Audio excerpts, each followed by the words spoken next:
Group এর কাছে নবীজির মুসলিম সঙ্গীদের ইসলামের পরিভাষায় কি বলা হয়? নাম্বার ক তাবেঈ, নাম্বার খ সাহাবী, নাম্বার গ কিছুই না।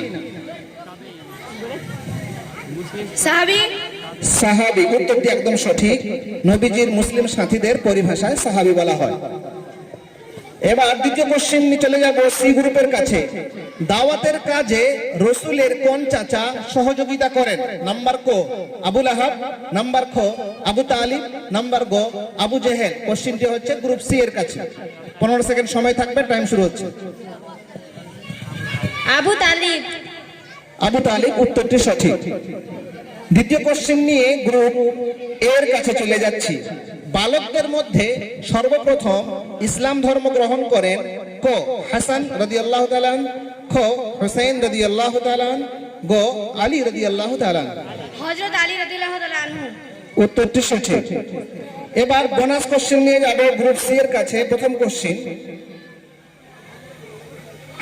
মক্কা থেকে মদিনায় হিজরতকালে নবীজি তার কোন সাথীকে অর্থাৎ সাহাবীকে সাথে নেন? Bonus question.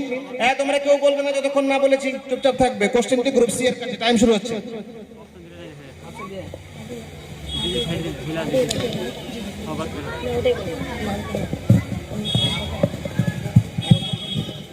আলী আলাহ বসে যাও। কোশ্চেনটি বোনাস যেহেতু চলে যাব গ্রুপ এর কাছে, তারা যদি এর সঠিক উত্তর জেনে থাকে, মক্কা থেকে মদিনায় হিজরতকালে নবীজি তার কোন সাথীকে সাথে নেন? আবু বকর রাদিয়াল্লাহু। আবু বকর সিদ্দিক রাদিয়াল্লাহু তাআলা একদম সঠিক উত্তর দিয়েছে, তারা বোনাস 2 পাবে। কোশ্চেন এবার প্রশ্ন চলে যাবে গ্রুপ